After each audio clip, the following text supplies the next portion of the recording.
Meanwhile, we should talk about the government shutdown. That's next. That's coming up. The United States government is about to run out of money once again and head towards a shutdown. Oddly, though, Senator Marsha Blackburn is like holding things up. She's actually been the one mostly holding this up, wanting to make sure that some of this money that's inside these government provisions doesn't go towards providing crack pipes for crack users. Like, I don't even understand. Okay. That's what they tried that in San Francisco, and it is not working.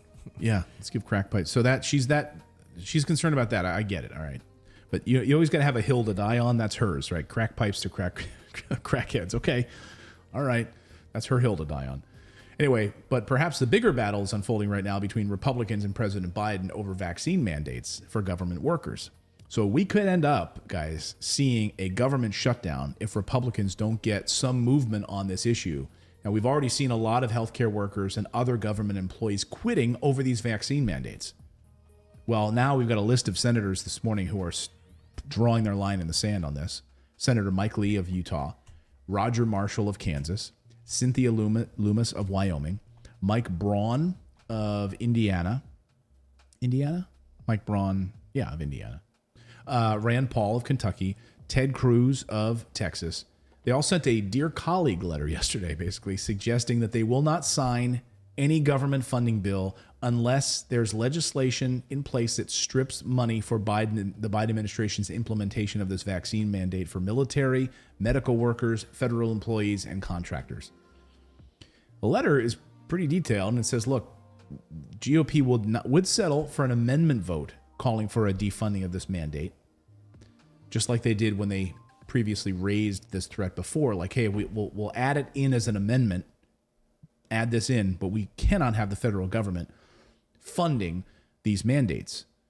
And the very latest on this, by the way, is that this all comes at a time, actually, when it's still being fought in the courts, right? The federal government is running out of money on February 18th, and the House is out of town. So they need to find an answer to these two questions soon: the crack pipe issue and then the funding issue, the vaccine mandate issue. All of this is happening, of course, as this federal appeals court in Louisiana has declined to allow the COVID vaccine mandate for federal employees to go forward because of what Texas did. Texas said no way. So that Fifth U.S. Circuit Court of Appeals in New Orleans ruled 2-1 Wednesday of last week to maintain a blockade on that mandate that a Texas-based federal judge issued on January 21st. The administration is hoping and praying that this New Orleans court will offer an injunction allowing the federal worker mandate to move forward pending any kind of appeal on this. But President Biden, he's holding firm on this whole thing.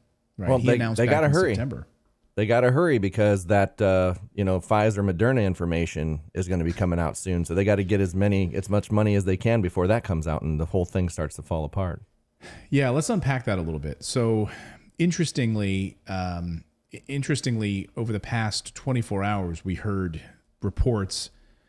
And I don't know what to make of this. I don't want to jump the gun on it too much yet. I want to wait till the dust falls, or the chips fall where they may, maybe, if that's the best way to put it. Before the dust settles, yeah. Before the dust settles. But of course, we know what happened with Pfizer last week, right? There's an audit. There's internal concern at Pfizer that this audit is going to show major problems for their vaccine, right? The same thing may be true now of Moderna, because the Moderna CEO just dumped $400 million in stock and deleted his Twitter account.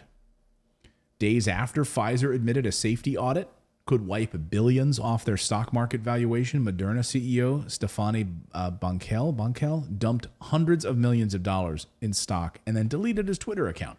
400 million is what they're saying. 400 million. $400 million. Like, what's about to happen with these things?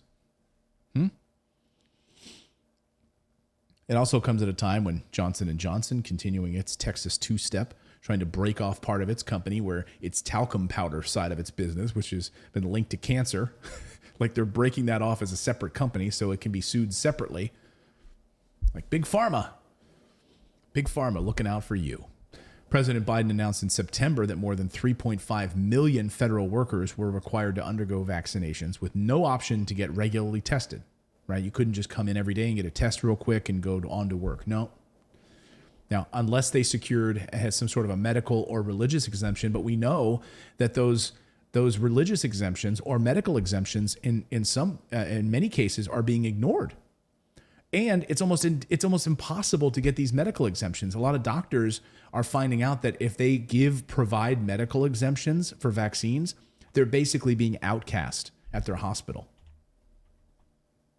In fact, really interesting interviews that have come out of that Senate panel or that Senate discussion on that, where doctors are saying, even though this person literally has a pre-existing condition, which I would otherwise write a medical exemption for, if I do it, I will be criticized and could perhaps lose my job at the hospital because I did it.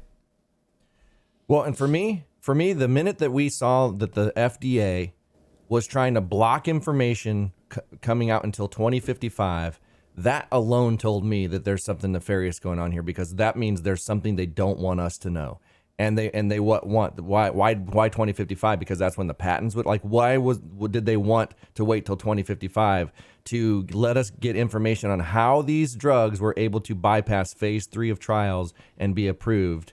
Right. So that right there should tell you there's information they don't want us to know. Right. Just wait. We'll get you that information when you're dead. Yeah. Like, we'll get it to you in a timely fashion 55 years from now. You might be 99 years old, but you'll get it. Don't worry. Well, and they make the excuse that, well, it would take this person this much time to go through all the paperwork and, blah, blah, blah. It's like they would take 10 people 10 hours a day for, like, whatever. Right. There's that much paperwork. Right. Oh, it's going to take way too long. You can't do it. So this, vaccine mandate requirement kicked in this past November. White House Press Secretary Jen Psaki said last month that 98% of federal workers are vaccinated. So nothing to see here, nothing to worry about. Really? There's still quite a few people that are upset about this and are refusing to go along with it. But we'll have to wait and see. Meanwhile, this is how the government could shut down, is around this particular issue, guys. Make no mistake about it, this is going to come to a head. Right, February 18th is government shutdown time. There's no discussion for any kind of stimulus funding, right? There's been no discussion of getting you an extension of child tax credit. There's additional pressure on President Biden for canceling student loan debt. Where is that? Where is that? Where is any of this? And again, we can make sure that that Ukraine has the tanks it needs. Yeah, but we can't take care of our own people. You're watching. A lot of people are making fun. Not a lot of people are making fun. Some people are picking on her, and I would say the people that are picking on AOC, it's not even the right wingers. The people that are picking on her are the liberal. It's the liberal woke mob. It's the MSNBCs and the CNNs on her comments. And did you catch her comments this week? She says she doesn't even. She says she didn't even think. She said right now I don't even think we have a democracy. She's like, but in 10 years, if we continue the way we're going, there's not going to be any semblance of a democracy left at all. We're not supposed to have one. We're supposed to have a constitutional republic. It's different. Right. We have democratic aspects of it, our voting system, and everything, but we are not supposed to be a democracy. We're a constitutional republic. There's a difference. Yeah. So she's right, but at the end of the day, I think what she's harping on is this idea of government overreach, of a military-industrial complex, a Silicon Valley oligarchy that's controlling things. I think she's absolutely right about that. Yeah, but I like when they say overreach. It's like it's not overreach. I mean, we basically are in a dictatorship in a way, because you look at the pandemic as a good example.